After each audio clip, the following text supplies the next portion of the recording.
दोस्तों, आपने कई सारे बुद्धिमान गुरुओं और महान लोगों से यह सुना होगा कि शब्दों में बड़ी ताकत है। वह कहते हैं शब्दों में इतनी ताकत है कि वह हमारे जीवन का रूप बदल देने में सक्षम है। पर जब हम और आप यह सुनते हैं तो हमारे मन में एक सवाल उठता है कि क्या यह सच है?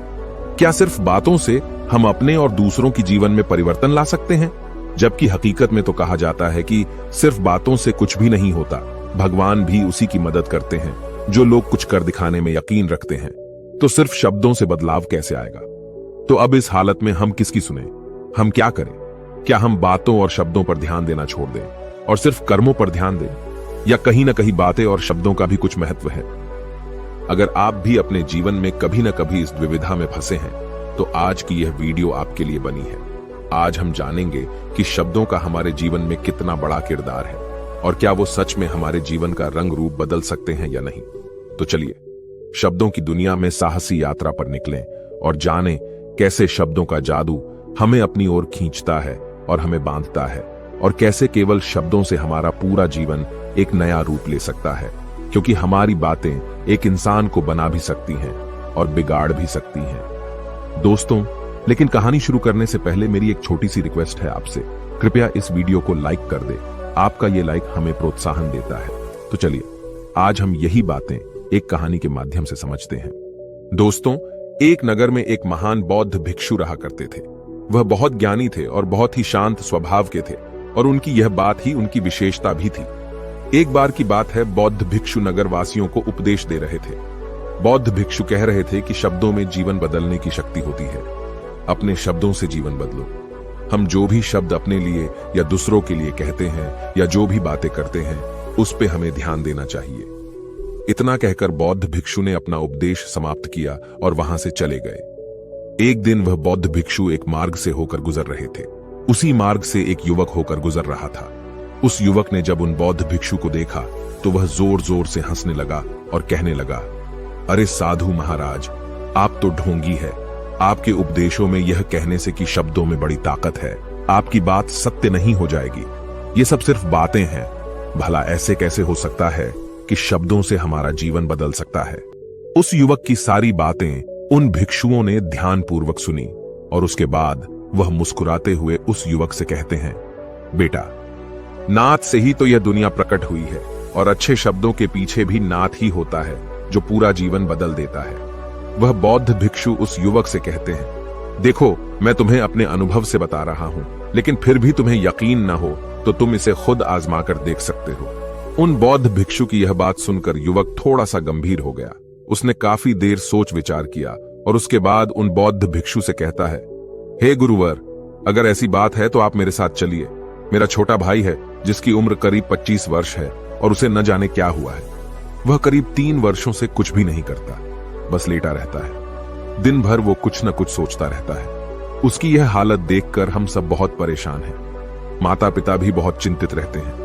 हम सब ने कई तरीके अपनाए, कई योजनाएं अपनाई, लेकिन कुछ भी काम नहीं आया। हमने कई बार उससे बात करने तक की कोशिश की, लेकिन वह हमसे कुछ भी नहीं कहता। परिवार का हर एक सदस्य पूरी तरह से थक चुका है, हार चुका है। आखिर वह क्या करना चाहता है, किसी को कुछ नहीं पता। तो हमारे शब्दों से उसका जीवन क्यों नहीं बदला? और जैसा कि आप कह रहे हैं कि शब्द सचमुच जीवन बदल सकते हैं, तो क्या आप मेरी मदद करेंगे? इस पर बौद्ध भिक्षु मुस्कुराते हुए उस युवक के साथ चल पड़ते हैं। वह युवक उन बौद्ध भिक्षु को एक खेत में ले जाता है और अपने भाई की तरफ इशारा करके कहता है, हे गुरुवर, यही मेरा भाई है जो पूरे गांव में आलस और मक्कारी के लिए मशहूर है। आप कहते हैं कि शब्दों में वह शक्ति है जो हमारा जीवन बदल सकती है। तो क्या आपके शब्द इसका जीवन बदल सकते हैं? अगर यह सत्य है तो आप इसका जीवन बदल कर दिखाएं। उन बौद्ध भिक्षुओं ने उस युवक के भाई को ध्यानपूर्वक देखा। वह एक पेड़ की छांव में आराम से सो रहा था। जब बौद्ध भिक्षु उस युवक के भाई के पास पहुंचे और आराम से उसके सर पर हाथ फिराते हुए कहते हैं, उठो बेटा, बहुत देर हो चुकी है। यह सोने का समय नहीं, यह तो जागने का समय है। उन बौद्ध भिक्षुओं की आवाज सुनकर वह लड़का थोड़ा सा अचरज में पड़ गया। आखिर कौन है जो मुझे इतने प्यार से जगा रहा है? वरना सभी गांव वाले तो मुझे आलसी और मक्कार ही कहते हैं। आखिर कौन है जो मुझे इतना अपनापन दिखा रहा है? उसने आंखें खोली और आंखें मलते हुए उसने पूछा, हे गुरुवर, आप कौन हैं और यहां क्यों आए हैं? इस पर बौद्ध भिक्षु उस युवक से कहते हैं, बेटा, यह प्रश्न तो मैं तुमसे करना चाहता हूं। तुम कौन हो? यही तो तुम्हें जानने की आवश्यकता है। उन बौद्ध भिक्षुओं की बात सुनकर वह लड़का जोर से हंस पड़ता है और कहता है, हे गुरुवर, यदि आपको मेरे बारे में जानना है तो जाइए और गांव के किसी भी सदस्य से पूछ लीजिए। आपको पता चल जाएगा कि मैं कौन हूं। आपसे हर कोई यही कहेगा कि वह तो आलसी है, मक्कार है, तरह तरह के ताने सुनाएंगे, तरह तरह की बातें कहेंगे। इससे आपको यह जरूर यकीन हो जाएगा और आपको यह पता भी चल जाएगा कि मैं कौन हूं। तभी बौद्ध भिक्षु मुस्कुराते हुए उस लड़के से कहते हैं, सबसे पहले मेरी यह बात सुन लो, मेहनती इंसान के खुद के शब्द उसे अंदर तक चोट पहुंचाते हैं। इसलिए कभी भी अपने आप को कोसो मत, अपने शब्दों को सुधारो। और मेरी यह दूसरी बात भी सुन लो, मैंने उन गांव वालों से नहीं पूछा कि तुम कौन हो, मैं तुमसे पूछ रहा हूं कि तुम कौन हो, लेकिन तुमने तो अपनी आदतें मुझे बताई। आलस तुम्हारी पहचान नहीं, तुम्हारी आदत हो सकती है, और इंसान नहीं, उनकी आदतें खराब होती हैं। इसलिए बेटा, तुम आलसी और मक्कार नहीं हो, यह तो तुम्हारी आदत है। बस इतनी सी बात है जो गांव वाले नहीं समझ सकते। ये सारी बातें सुनकर वो लड़का थोड़ा सा आश्चर्यचकित रह गया, क्योंकि गांव वाले हमेशा उसे मक्कार, आलसी और तरह तरह के ताने ही सुनाया करते थे। उन बौद्ध भिक्षुओं की यह बात सुनकर उस लड़के की आंखों में आंसू आ गए। वह तुरंत ही दोनों हाथ जोड़कर उन बौद्ध भिक्षु के चरणों में गिर पड़ा और उनसे कहने लगा, आप सत्य कहते हैं, यह मेरी आदत ही है और मैं इस आदत से बहुत परेशान हूं। मैंने बहुत कोशिशें भी की, लाख उपाय किए, लेकिन मैं अपनी इस आदत से छुटकारा ना पा सका। इन आदतों से बाहर आना बहुत कठिन है। मैंने कई बार आलस छोड़ने का प्रयास तक किया, पूरी कोशिश भी की, लेकिन कोई लाभ नहीं हुआ। मैं जब भी कोई कार्य करने की कोशिश करता हूं तो पता नहीं क्यों मेरा मन कहीं और भागने लगता है। मेरा दिमाग किसी और दिशा में काम करने लगता है और मैं उस काम पर ध्यान ही नहीं दे पाता। मैं क्या करूं, कैसे करूं, मुझे कुछ भी समझ नहीं आता। जब भी मैं किताबें पढ़ने की कोशिश करता हूं तो मुझे नींद आने लगती है। मन में एक अजीब सा दर्द महसूस होता है। ऐसा लगता है कि मेरा जीवन यूं ही व्यर्थ जा रहा है, और जब मैं इस दर्द को बर्दाश्त नहीं कर पाता तो मैं सो जाता हूं, ताकि जब मैं उठूं तो मुझे दर्द न महसूस हो। और अब तो मुझे यह भी यकीन हो चुका है कि मैं इन आदतों से नहीं निकल सकता। ये आदतें मुझे नहीं छोड़ने वाली। इस पर बौद्ध भिक्षु उस लड़के से कहते हैं, बेटा, यदि तुम इस आलस की आदत को छोड़ना चाहते हो तो मैं तुम्हें एक सही उपाय बता सकता हूं, लेकिन उसके लिए तुम्हें कल सुबह मुझे मिलना होगा, तभी वह तरीका मैं तुम्हें बताऊंगा। यदि तुम उस तरीके को सीखना चाहते हो तो कल सुबह मेरे पास चले आना।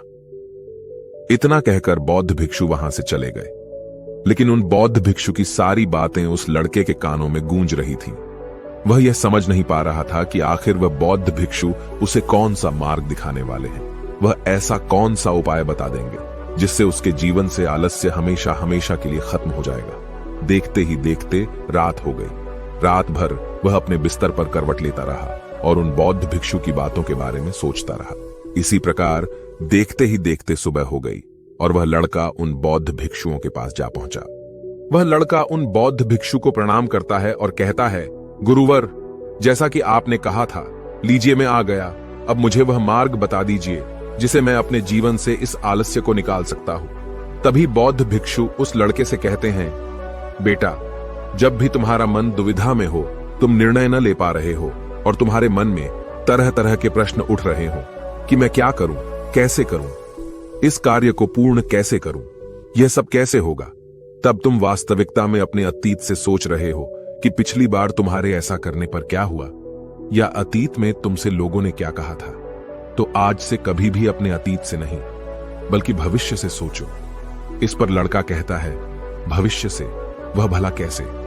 तभी बौद्ध भिक्षु उस लड़के से कहते हैं, मान लो कि तुम्हें आज किसी भी चीज की कमी नहीं है, तुम्हारे पास वो हर चीज है जो तुम चाहते हो, वह सारी सुख सुविधाएं हैं। तो अब बताओ, तुम अपना जीवन कैसे व्यतीत करना चाहोगी? उन बौद्ध भिक्षु की यह बात सुनकर वह लड़का कुछ देर के लिए सोच में पड़ गया, क्योंकि आज तक उसने सभी गांव वालों के केवल ताने ही सुने थे। किसी ने भी आज तक उसके जीवन के बारे में उससे ऐसी बात नहीं की थी, और वह गुरुवर उसे आने वाले भविष्य के बारे में उससे बातें कर रहे थे।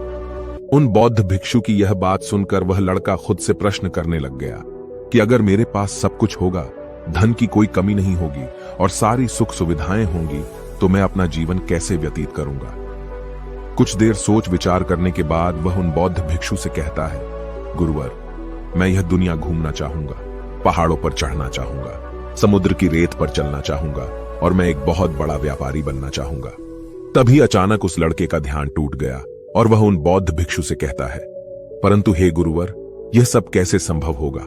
केवल मेरी मात्र सोच लेने से तो यह सब पूरा नहीं होने वाला। उसके ऐसा कहते ही उसके अतीत में बीती हुई सारी घटनाएं उसकी आंखों के सामने से गुजरने लगी और वह एक बार फिर से निराश होने लगा। और अब वह यह सोचने लगा कि मेरे पास तो पैसे ही नहीं है, तो मैं भला व्यापार कैसे कर सकता हूं? न ही मेरे पास व्यापार का कोई अनुभव है। ऐसी स्थिति में मैं भला यहां से कैसे निकल सकता हूं? उस लड़के के इस प्रश्न का जवाब देते हुए वह बौद्ध भिक्षु उस लड़के से कहते हैं, भंते, हर रात में सोने से पहले तुम हर दिन अपना लक्ष्य एक कागज पर लिखो और सुबह उठकर सबसे पहले उस लक्ष्य को देखो और सोचो कि उस लक्ष्य को पाने के लिए तुम आज क्या कर सकते हो, और जो भी तुमने उस कागज पर लिखा होगा उस कार्य को उसी दिन पूरा करने की हर मुमकिन कोशिश करो। इस पर वह लड़का कहता है, ठीक है, आप सच कह रहे हैं, लेकिन जब मैं बहुत सोचने लगता हूं तो मेरा मन बेचैन होने लगता है और मन में तरह तरह के विचार उठने लगते हैं और इन विचारों को शांत करने के लिए मैं सो जाता हूं ताकि वह विचार मुझे परेशान न कर पाए। उस लड़के की इस समस्या का समाधान करते हुए वह बौद्ध भिक्षु उस लड़के से कहते हैं, बेटा, अंतर्मन की चाल को पकड़ो और शब्दों की मदद से नया भविष्य बनाओ। तभी लड़का कहता है, हे गुरुवर, आप क्या कहना चाहते हैं? मैं आपकी बात समझ नहीं पा रहा। इस पर बौद्ध भिक्षु मुस्कुराते हुए कहते हैं, बेटा, कैसे होगा? यह जो सवाल है, यह सवाल नहीं बल्कि एक डर है जो तुम्हारे अंतर्मन में बैठा हुआ है, जो तुम्हें अगला कदम लेने से रोक रहा है, तुम्हें कदम आगे बढ़ाने से रोक रहा है। यदि तुम वास्तविकता देखो तो किसी को भी नहीं पता होता कि वह कार्य कैसे होगा, लेकिन एक इंसान जब दृढ़ निश्चय कर लेता है तो वह अपने उद्देश्य को सामने रखकर लगातार प्रयास करता रहता है और वह अपनी सफलता प्राप्त कर ही लेता है। तभी वो लड़का उन बौद्ध भिक्षु से कहता है कि हे गुरुवर, अगर ऐसी बात है तो मन में बार बार चिंता क्यों होती है? मन बार बार बेचैन क्यों हो उठता है? इस पर बौद्ध भिक्षु कहते हैं, बेटा, क्योंकि तुम्हें डर है कि तुम कमजोर हो। तुम्हारे अंतर्मन में बैठा है कि तुम में कुछ कमी है, तुम किसी काम के नहीं हो, और यही कारण है कि तुम कोशिश करने से डरते हो, क्योंकि तुम्हारा अंतर्मन हमेशा तुम्हें रोकता रहता है। जब भी तो कोई कार्य शुरू करना चाहते हो, तुम्हारा मन तुमसे पहले कह देता है, इससे आगे मत बढ़ना, अन्यथा तुम हार जाओगे, और इसी कारण तुम्हें चिंता होने लगती है, तुम्हारा मन बेचैन होने लगता है। तभी वो लड़का कहता है, गुरुदेव, आपने जो कुछ भी कहा वो बिल्कुल सत्य है, लेकिन अब आप ही मुझे बताइए कि मैं इस परेशानी से बाहर कैसे निकलूं? इसका जवाब देते हुए वो बौद्ध भिक्षु उस लड़के से कहते हैं, बेटा, इस समस्या का समाधान बहुत ही आसान और सरल है। तुमने देखा होगा कि अक्सर ही हम अपने आप को दोष देते रहते हैं, अपने आप को तरह तरह के अपशब्द कहते रहते हैं जो हमारे अंतर्मन में जाकर बैठ जाते हैं और वही हमें आगे बढ़ने से रोकते हैं। और इन शब्दों का हम पर बहुत गहरा प्रभाव भी पड़ता है, क्योंकि जैसा हम खुद से कहते हैं, जैसा हम पूरी भावनाओं के साथ सोचते हैं, हम वैसा ही बनते चले जाते हैं। इसलिए यदि तुम खुद को बदलना चाहते हो तो कि तुम भी काबिल बन सको, तो तुम्हें अपने अंतर्मन को नए संदेश देने की जरूरत है, जैसे कि मेरे शरीर का हर एक कण, हर एक हिस्सा, हर एक विचार शांति और ऊर्जा से भरा हुआ है।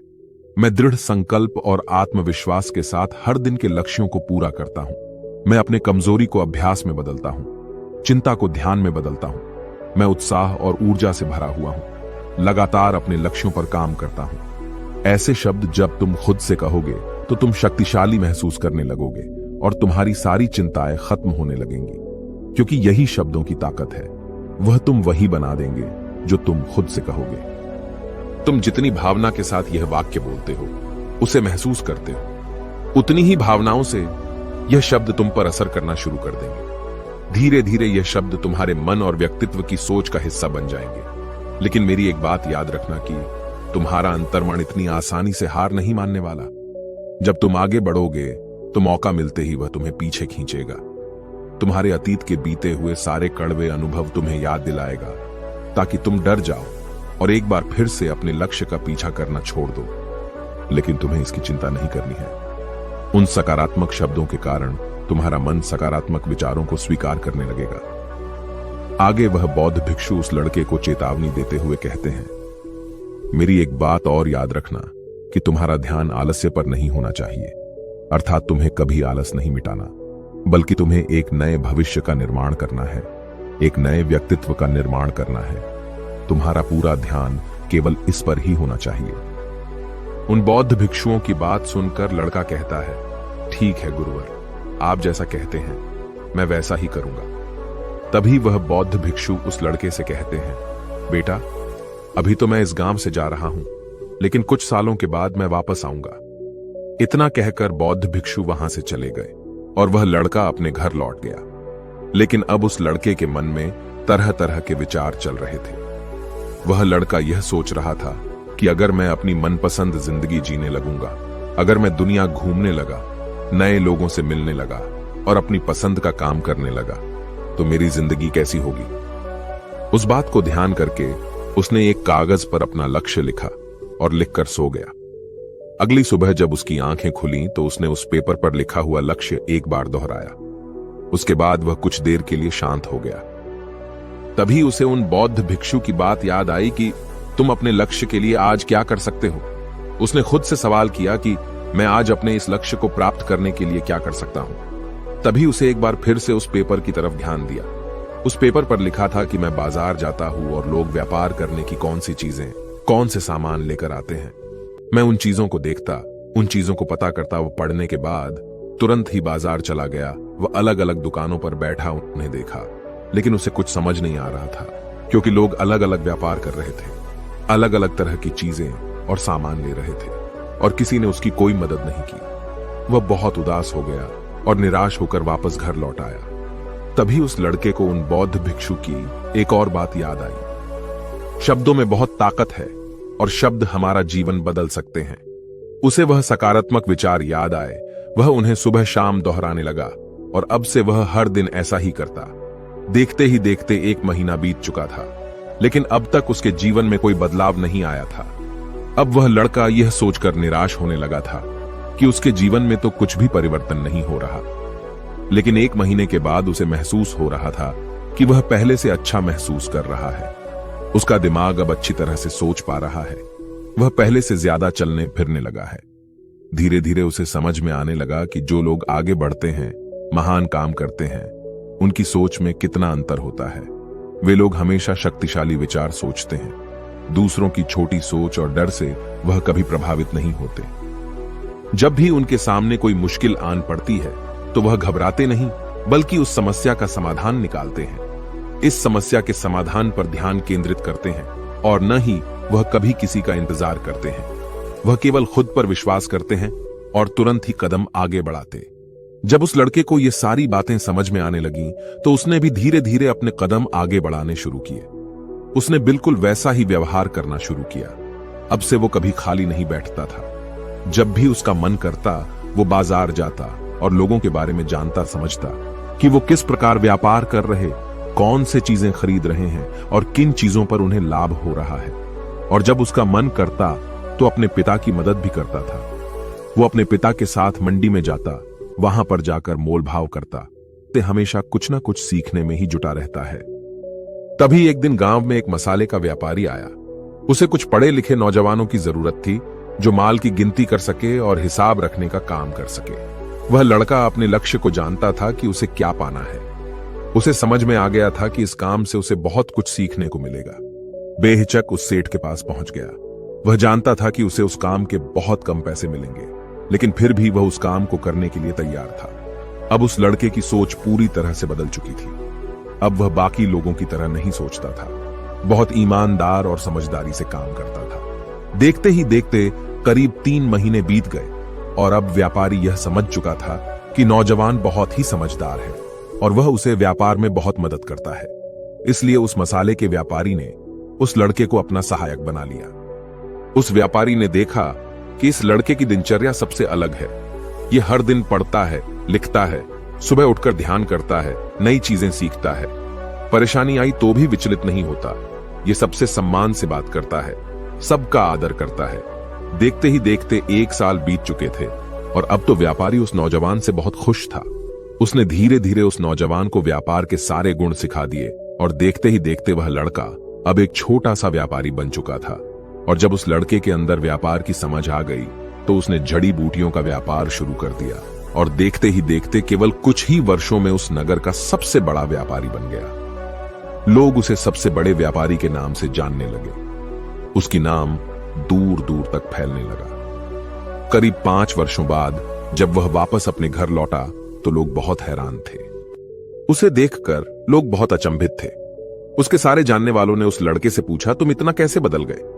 तब उसने कहा, उन गुरु ने सच ही कहा था, शब्दों से हम जीवन बदल सकते हैं। वैसे आपने आज के इस वीडियो से क्या सीखा हो, मुझे आप कमेंट में जरूर बताइएगा। इसी के साथ में उम्मीद है कि आपको आज की ये वीडियो जरूर पसंद आई होगी। तो इस वीडियो को लाइक और अपने दोस्तों के साथ शेयर भी जरूर कीजिएगा और हमें ऐसे ही सपोर्ट करने के लिए चैनल को सब्सक्राइब जरूर दबा दीजिएगा।